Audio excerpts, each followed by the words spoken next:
Hola, soy Sofía Calvo y junto a mi compañera Ana Sofía Muñoz del grado 11.1 les venimos a presentarnos el proyecto final de filosofía.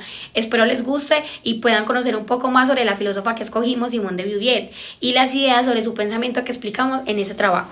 Introducción. Hoy conocemos a una de las filósofas más influyentes del siglo XX, una mujer que cambió para siempre la forma en la que entendemos el género, la libertad y la sociedad, Simone de Beauvoir. Simone de Beauvoir nació el 9 de enero de 1908 en París, Francia, dentro de una familia burguesa y conservadora. Aunque fue educada bajo estrictas normas religiosas, desde muy joven se rebeló contra los límites que la sociedad imponía a las mujeres. La ruina económica de su familia la obligó a buscar una profesión y ese fue el inicio de su camino intelectual. A los 21 años se convirtió en una de las mujeres más jóvenes en graduarse como profesora de filosofía en Francia. En la Universidad de Sorbona conoció a Jean-Paul Sartre, con quien formó una de las relaciones intelectuales y sentimentales más famosas de la historia. Juntos enfrentaron la guerra, la política, la literatura y la filosofía, pero siempre desde un pacto de absoluta libertad personal, rechazando el matrimonio y las normas tradicionales. Simone unió la filosofía con la acción, fue escritora, activista, conferencista y una figura clave en los movimientos sociales con la libertad femenina, la resistencia intelectual contra el nazismo y más tarde la lucha por el derecho al aborto en Francia. Pero, ¿qué la hizo tan famosa en la filosofía? Simone de Beauvoir fue una de las primeras pensadoras en aplicar el existencialismo a la vida real de las mujeres. Creía que los seres humanos no nacemos de un destino fijo, sino que lo construimos a través de decisiones. Y de ahí nació su idea más famosa: no se nace mujer, se llega a serlo. Para Beauvoir, la sociedad no solo educa a las mujeres, sino que las moldea para ocupar un lugar de obediencia, cuidado y sacrificio. A través de la historia, la cultura, la religión y la ciencia, la mujer fue convertida en el otro, lo secundario, lo débil, lo pasivo. En cambio, el hombre fue visto como el sujeto universal, el que actúa, decide, representa a la humanidad. Simone dedicó su vida a demostrar que esa diferencia no es natural sino construida. Su pensamiento filosófico se convirtió en una base del feminismo moderno y abrió las puertas para nuevas formas de entender la libertad, la libertad del cuerpo, la identidad y la igualdad. Hoy su nombre es sinónimo de revolución intelectual. Con sus obras, especialmente El segundo sexo, transformó el pensamiento mundial y dejó en claro que la opresión no es un destino, es una estructura que puede romperse. La libertad y la opresión. Pero comprender la vida de Simone de Beauvoir no es suficiente si no entendemos lo que realmente defendió. Detrás de cada libro, cada decisión y cada acto había una idea fundamental: la libertad. Según Simone de Beauvoir, el ser humano no es libre y no puede dejar de serlo. No somos algo ya hecho, sino que tenemos que llegar a ser. Y por eso la libertad no se acumula ni se guarda, solo se ejerce en el presente. Ella distingue la libertad ontológica, que es el hecho de ser libres por existir, y la libertad moral, la que aparece cuando asumimos conscientemente esa libertad, actuando y comprometiéndonos en proyectos. De Beauvoir propone una ética fundada exclusivamente en la libertad, dado que somos nosotros quienes le damos el valor al mundo al proponernos fines. La primera exigencia moral es asumir la propia libertad, pasar de simplemente ser libres a querer serlo en acción. Ser libres no implica ser lo que quieras sin más, implica querer un fin y actuar con intención, no refugiarse en la rutina, la negligencia o incluso el conformismo. Ella describe 5 tipos que fallan al asumir la libertad moral: el subhombre, que vive superficialmente y es fácil de manipular; el nihilista, que se niega a todo y termina aferrándose a esa negación; el hombre serio, el apasionado y el aventurero. Estos 3 confunden el objeto de su entrega con un fin absoluto. Más tarde, reconoció que esas tipologías eran algo abstractas, porque no siempre tomaban en cuenta el contexto histórico, pero la llamada del compromiso siempre permanece. Hay que reafirmar la elección original una y otra vez, porque cada decisión configura el mundo de las decisiones futuras. Ahora bien, conectando eso con otro punto clave, la libertad como fuente imperativo de la moral. De Beauvoir niega valores universales porque no hay un hombre abstracto, sino una pluralidad de individuos concretos. Los valores nacen de esas pluralidades y de situaciones particulares. Por eso, propone una moral de la ambigüedad, aceptar que somos soberanos individuales y a la vez estamos junto a otros seres igualmente soberanos, separados pero conectados. De esa reflexión surgen dos imperativos morales. Primero, querer ser uno mismo libre. Segundo, querer ser que los otros sean libres. El segundo es crucial porque nuestra libertad necesita reconocimiento. Un acto libre debe ser visto como tal por otros para seguir siendo plenamente libertad. El existencialismo, dice ella, no es solipsismo. El compromiso personal requiere la existencia y el reconocimiento de otros, pero eso trae problemas. No basta con desear la libertad de todo en abstracto, porque las libertades chocan. A veces solo es posible preservar algunas libertades enfrentando o incluso dañando a otras, y de ahí aparece la violencia inevitable. De Viviet admite que estamos condenados a la violencia, porque los hombres están divididos en situaciones extremas, pueden justificarse, oprimir al opresor para abrir un futuro para otros, aunque eso contradiga el ideal de que todos sean libres. Aún así, persiste en que no se elude el compromiso ni la responsabilidad. Cada elección produce consecuencias y debemos responder por ellas. No actuamos sobre la libertad del otro, sino sobre su factibilidad. Y aún así somos responsables de cómo participamos en el hecho. Simone de Beauvoir desarrolló una filosofía existencialista centrada en la libertad humana, la construcción del sentido de la vida y la relación con los otros. Para ella, el ser humano no viene al mundo con una esencia fija o un destino definido, sino que se va construyendo a través de sus acciones. La persona existe porque se proyecta hacia el futuro, porque constantemente busca trascender las situaciones en las que está. Cada vez que alcanzamos un objetivo, ese logro se convierte solo en un nuevo punto de partida. Es por eso que nunca terminamos. Vivir es estar en movimiento y en construcción permanente. De Beauvoir afirma que nada tiene valor por sí mismo. Las cosas solo tienen sentido porque un sujeto decide que lo tienen. Un proyecto solo existe como proyecto cuando alguien lo elige. Incluso triunfar o fracasar no define a una persona. Ambos resultados simplemente se convierten en nuevas situaciones que exigen seguir el camino y reinventarse. Este pensamiento aparece en obras como Firus et Simmias y después en Para una moral de la ambigüedad, donde explica que el ser humano vive en un estado de tensión constante. Nunca coincide plenamente con lo que es, pero debe intentar ser. Esa distancia entre lo que somos y lo que queremos ser es lo que hace posible la ética. Si todo estuviera determinado, no habría nada que elegir, y sin elección no hay moral ni responsabilidad. Esta libertad no existe sola. El mundo está lleno de otras libertades que también actúan y también dan sentido a las cosas.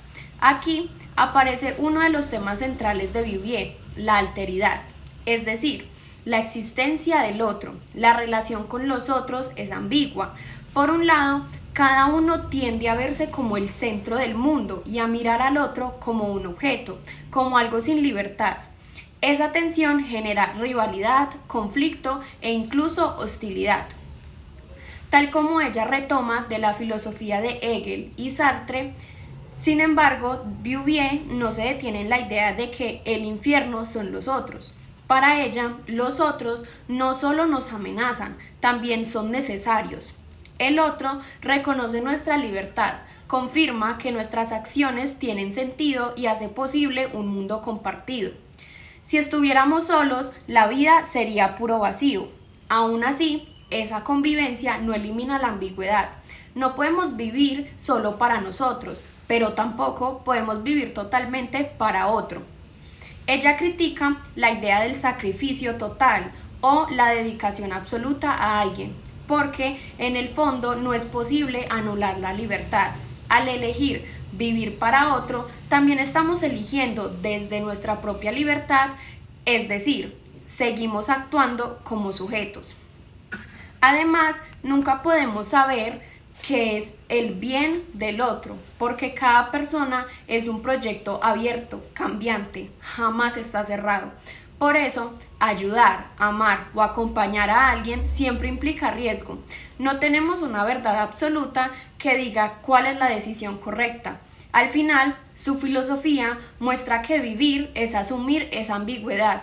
Somos libres, pero limitados. Deseamos ser, pero nunca acabamos de ser. Necesitamos a los otros, aunque eso también nos ponga en peligro. Y debemos decidir, aunque nada garantice que nuestra elección sea la correcta, la grandeza humana. Para Vivier está en seguir eligiendo, creando sentido y actuando a pesar de la incertidumbre, reconociendo que la libertad solo puede existir en un mundo compartido con otras libertades.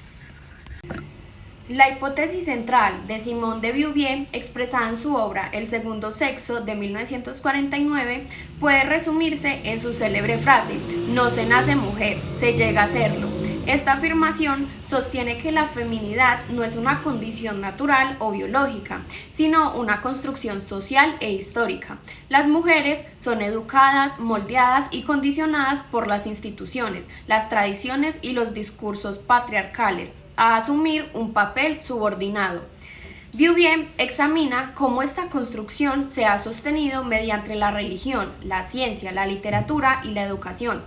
Su investigación combina filosofía, historia, antropología y biología, haciendo de El segundo sexo un texto multidisciplinario.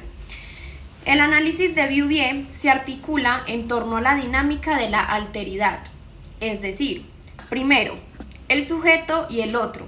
Simone de Beauvoir explica que, en la historia, los hombres se han colocado en el lugar de sujeto, es decir, el que piensa, actúa, decide y representa lo universal.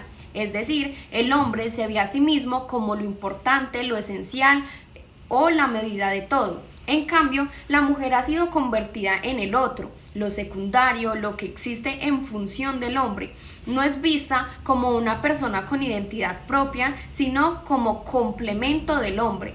La esposa, la madre, la musa, la que cuida, la que obedece. Una conclusión clara de esto es que el hombre es el sujeto, la norma y el protagonista. La mujer, que es el otro, es lo secundario y definida por el hombre y no por sí misma. Punto 2. Trascendencia versus inmanencia. Para Beauvoir, estas dos palabras explican la desigualdad. Trascendencia significa actuar, crear, decidir y construir un proyecto de vida. Representa la libertad, el movimiento hacia el futuro. Tradicionalmente, estas acciones fueron permitidas solo a los hombres. Inmanencia es quedarse encerrado en lo doméstico, en las repeticiones y en tareas que no permiten crecer. Es estar atrapada en lo dado, cocinar, limpiar, criar, obedecer. Históricamente, la mujer fue obligada a vivir en la inmanencia. Un ejemplo claro de esto es que el hombre sale al mundo a hacer arte, política y ciencia. La mujer se queda encerrada en la casa cuidando y sirviendo. El problema se agrava cuando la mujer acepta ese destino como algo natural, como si no tuviera otra opción. Punto 3. La mala fe. Este concepto significa autoengañarse, renunciar a la libertad y creer que no se puede elegir otra vida. Según Beauvoir, muchas mujeres caen en mala fe cuando aceptan que ser mujer es solo casarse y tener hijos. Decir, yo no sirvo para estudiar. Mi destino es obedecer. La sociedad alimenta esta mentira con mitos como el amor romántico, la idea del eterno femenino, es decir, ser tierna, dulce, delicada o sumisa. La creencia de que la mujer nace para cuidar. Esto da como resultado que la mujer se convence de que no puede ser libre y que queda en el lugar en que le asignaron, aunque podría elegir otra vida. Como conclusión, tenemos que Simone de Beauvoir no fue solo una filósofa, fue una revolución. Con su vida, sus obras y su pensamiento dejó claro que la opresión no es un destino natural, sino una construcción social que puede desarmarse. Su frase más célebre, no se nace mujer, se llega a serlo, abrió un camino completamente nuevo. El entender que la identidad no es una condena, sino una construcción, y que la libertad no se recibe, se ejerce a través del existencialismo, de Vivier mostró que cada ser humano es responsable de crear su propia vida, pero también advirtió que esa libertad ha sido históricamente negada a las mujeres. Señaló cómo la sociedad convirtió al hombre en el sujeto y a la mujer en el otro, secundaria, subordinada, definida siempre en la función de él. Analizó cómo la cultura, la religión y la educación y el mito del eterno femenino empujaron a la mujer a la inmanencia, encerrándola en el hogar, en la repetición y en la obediencia, mientras el hombre ocupaba la trascendencia, la ciencia, la política, el arte y la libertad. Pero su filosofía no se queda en la denuncia.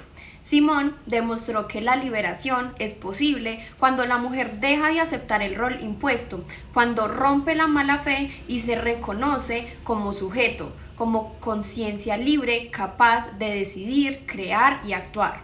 La libertad para Vivier no es una idea abstracta, es un compromiso con una misma y con los otros. Requiere responsabilidad, acción y valentía. Su legado transformó el pensamiento mundial, inspiró movimientos feministas, leyes, debates éticos y filosóficos, y sobre todo inspiró a millones de mujeres a no vivir en silencio. Simone de Beauvoir cambió la forma en que entendemos el género, la libertad y la existencia humana. Y, aunque murió en 1986, su voz sigue viva cada vez que una mujer elige su propio destino. Con ella aprendimos que la libertad es un acto cotidiano, que la identidad se construye y que ningún ser humano nace para obedecer.